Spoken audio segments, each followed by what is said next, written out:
good evening, visitors. Welcome to the Australian War Memorial's Last Post ceremony. My name is Richard Cruz, and joining us today from the Royal Australian Air Force is Group Captain Catherine McGregor. We're honoured to acknowledge members of the Australian cricket team who are joining us this evening. We welcome the veterans who have served, those that are still serving, and the families that love and support them. We acknowledge the members of RSL Services Clubs Association, RSL Victoria and RSL Queensland, who are watching the broadcast of this ceremony across Australia. During this evening's ceremony, wreaths will be laid at the base of the Pool of Reflection by visitors to the memorial. I invite you all to please stand and join in singing the National Anthem.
Those that are able, please be seated. The Australian War Memorial was the vision of Charles Bean, Australia's First World War official historian. Bean landed with the Australian troops on Gallipoli and stayed with them at the front through to the end of the war. The idea of this national memorial and museum came to him at Pozières, France, in the depths of the bloody fighting of 1916. Bean's idea was that this would be a place where families and friends could mourn loved ones buried in faraway places. It would also be a place that could help all Australians understand what these men and women had endured and what they had done for us. Bean's vision, to which we remain true, is best expressed as inscribed in the entrance to the memorial's galleries. Here is their spirit in the heart of the land they loved, and here we guard the record which they themselves made. Tonight we'll read the story behind just one of those on the Roll of Honour, which lists the names of more than 102,000 men and women who have given their lives for us in war and operations for more than a century. But first we present a lament, Flowers of the Forest. Wreaths and floral tributes will now be laid at the base of the Pool of Reflection.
Today we remember and pay tribute to Flying Officer Stuart Patrick King.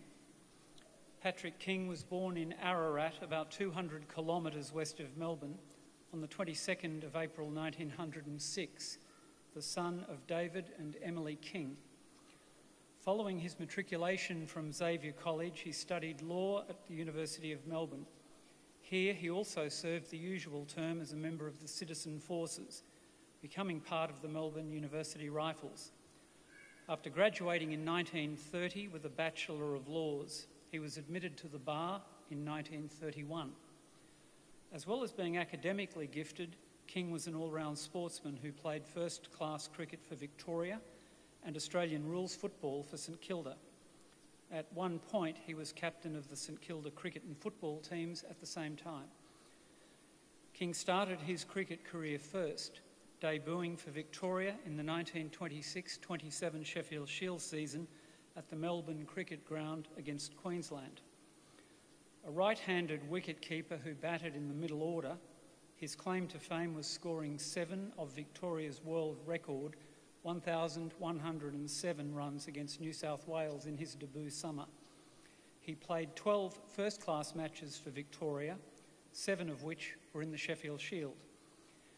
King had also been recruited from the University Blacks Australian rules team to play for St Kilda.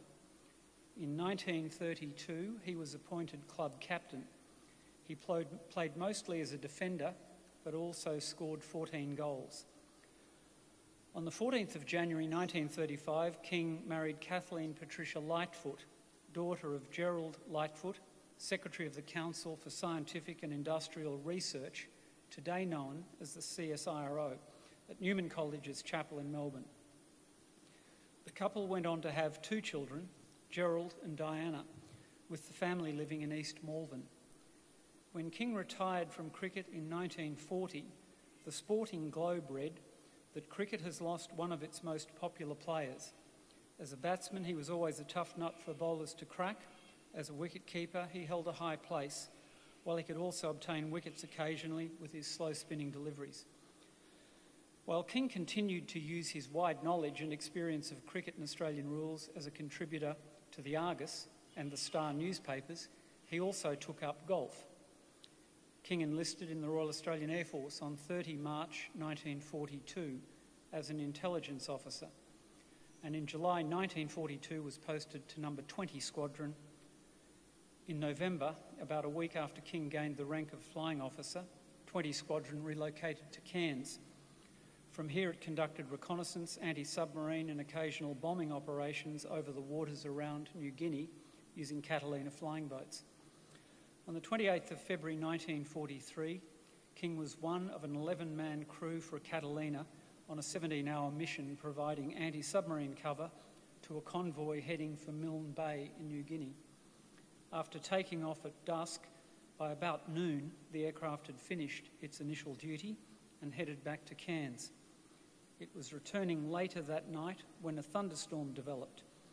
Just before 11 p.m, the aircraft sent out a garbled signal that referred to a forced landing. The Catalina was seen circling Fitzroy Island around Cape Grafton and disappearing to the northeast. An extensive 3-day search for the aircraft was unsuccessful. It was reported that it probably had gone into the sea after running out of fuel, and the crew members were presumed dead.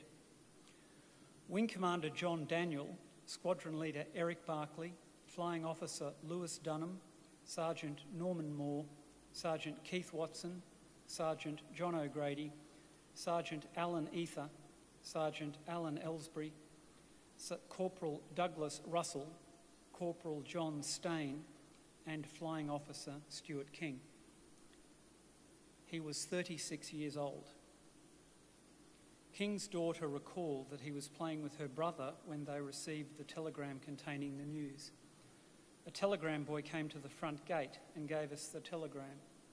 We ran inside to Mum and said, "Look what we've got."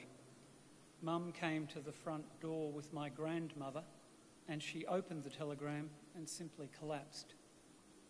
I remember the doctor came. With no grave but the sea, the crew's names appear on the Port Moresby Memorial, which commemorates over 700 men of the Australian Army, the Australian Merchant Navy and the Royal Australian Air Force who lost their lives during operations and have no known grave. The location of the missing aircraft remained a mystery until 2013, when it was found by a diver about 50 kilometres south of Cairns. Weather and planning challenges delayed the final dives to complete the investigation until 2015, when the decision was made to leave the aircraft where it was found as a mark of respect to the crew. As a mark of the regard in which Stuart King was held, a pavilion at Albert Park in Melbourne was named in his honour. Today, the Stuart King Pavilion is home to the Powerhouse Amateur Football Club. His name is also listed on the Roll of Honour to my left, among almost 40,000 Australians who died while serving in the Second World War. His photograph is displayed today beside the pool of reflection. King is located on the right. This is but one of the many stories of service and sacrifice told here at the Australian War Memorial. We now remember Flying Officer Stuart Patrick King, who gave his life for us, for our freedoms, and in the hope of a better world.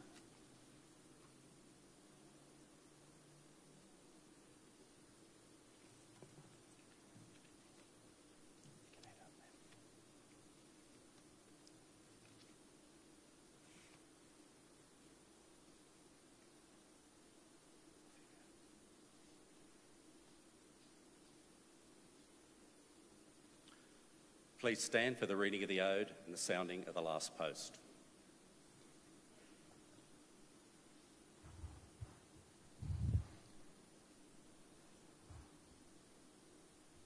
They shall grow not old, as we that are left grow old. Age shall not weary them, nor the years condemn. At the going down of the sun and in the morning, we will remember them. We will remember them.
Lest we forget.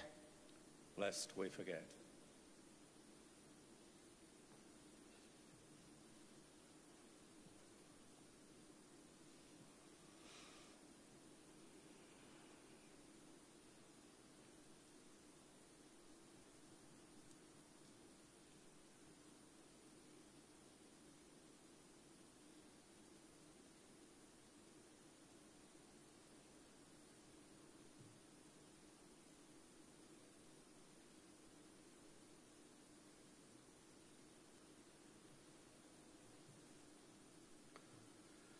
We leave you this evening with the words of the memorial's founder, Charles Bean.